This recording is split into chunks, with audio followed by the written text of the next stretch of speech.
സൂര്യചന്ദ്ര ടാരോട്ടിലേക്ക് ഏവർക്കും സ്വാഗതം. ചിത്തിര നക്ഷത്രത്തിന്റെ മെയ് 2025 മാസത്തെ ടാരോട്ട് റീഡിംഗ് ആണ് നോക്കുന്നത്. ആദ്യമായിട്ട് ചാനൽ കാണുന്നവരാണെങ്കിൽ സബ്സ്ക്രൈബ് ചെയ്യാനും ലൈക്ക് ചെയ്യാനും വീഡിയോ റിസോണേറ്റ് ആവുന്നുണ്ടെങ്കിൽ ഷെയർ ചെയ്യാനും കമന്റ് ചെയ്യാനും ഒക്കെ മറക്കരുത്.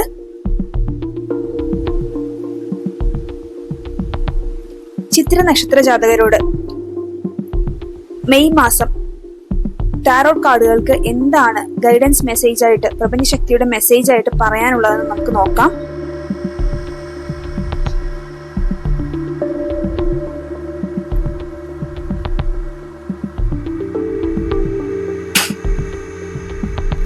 ആദ്യത്തെ കാർഡ് വന്നിരിക്കുന്നത് 2 of pentacles, the star, king of pentacles, page of pentacles, 3 of cups.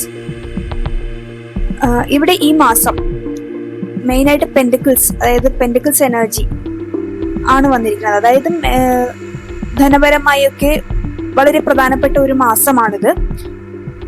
ജോലി, കുടുംബം, വരുമാനം ഇതൊക്കെ ബാലൻസ് ചെയ്ത് കൊണ്ടുപോകാനായിട്ട് നല്ലൊരു ടൈം മാനേജ്മെന്റ് ആവശ്യമാണെന്ന് ആദ്യത്തെ കാർഡ് സൂചിപ്പിക്കുന്നു. 2 ഓഫ് പെന്റക്കിൾസ്, അതായത് എല്ലാം നിങ്ങളൊന്ന് ബാലൻസ് ചെയ്ത് കൊണ്ടുപോകാൻ ബുദ്ധിമുട്ടുന്ന ഒരു മാസം കൂടിയാണ്.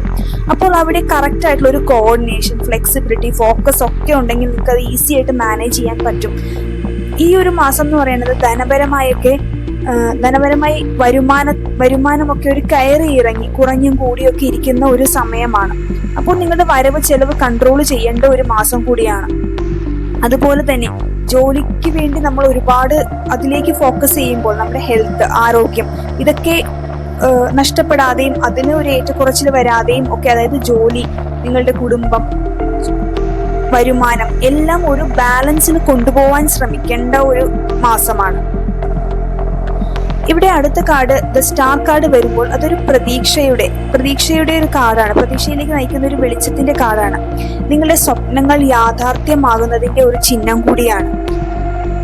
ഇവിടെ വന്നിരിക്കുന്ന കിങ് ഓഫ് പെന്റക്കിൾസ് എനർജി സൂചിപ്പിക്കുന്നത് എന്താണെന്ന് വെച്ചാൽ, നിങ്ങൾ സാമ്പത്തിക സ്ഥിരത നേടുന്നതിന് നിങ്ങളുടെ കരിയറിൽ ഫോക്കസ് ചെയ്യുകയും ബുദ്ധിപരമായി തീരുമാനങ്ങൾ എടുക്കുകയും വേണമെന്ന് ഈ ഒരു എനർജി പറയുന്നത്.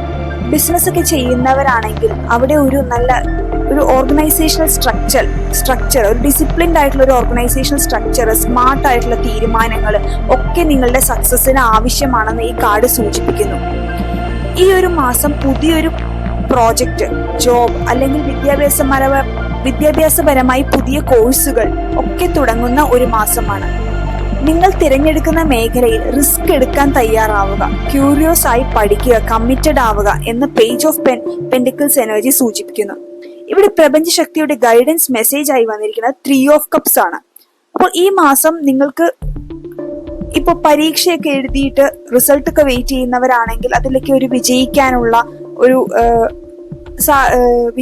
ഒരു സൂചന, വിജയത്തിന്റെ സൂചനയാണ് ഈ കാർഡ് തരുന്നത്. അപ്പൊ അങ്ങനെയുള്ള ചെറിയ ചെറിയ വിജയങ്ങൾ അല്ലെങ്കിൽ ആഘോഷങ്ങളൊക്കെ ഉണ്ടാകുന്ന ഒരു മാസം കൂടിയാണ്. അപ്പൊ നിങ്ങളുടെ വിജയത്തിൽ ചെറിയ വിജയമാണെങ്കിൽ പോലും അത് ചെറിയ രീതിയിലെങ്കിലും ആഘോഷിക്കണമെന്നും ഈ കാർഡ് സൂചിപ്പിക്കുന്നു. കാരണം ആഘോഷങ്ങൾ എപ്പോഴും മനസ്സിന് സന്തോഷം നൽകുന്ന ഒന്നാണ്. മനസ്സിനുണ്ടാകുന്ന സന്തോഷങ്ങളാണ് എപ്പോഴും സമൃദ്ധിയെ ആകർഷിക്കുന്നത്. ഈ കാർഡ് റീഡിംഗ് ഇഷ്ടമായെങ്കിൽ, റിസൊണേറ്റ് ചെയ്യുന്നുണ്ടെങ്കിൽ കമന്റ് ചെയ്യാൻ മറക്കരുത്. ഏവർക്കും ഒരു ശുഭദിനം ആശംസിക്കുന്നു.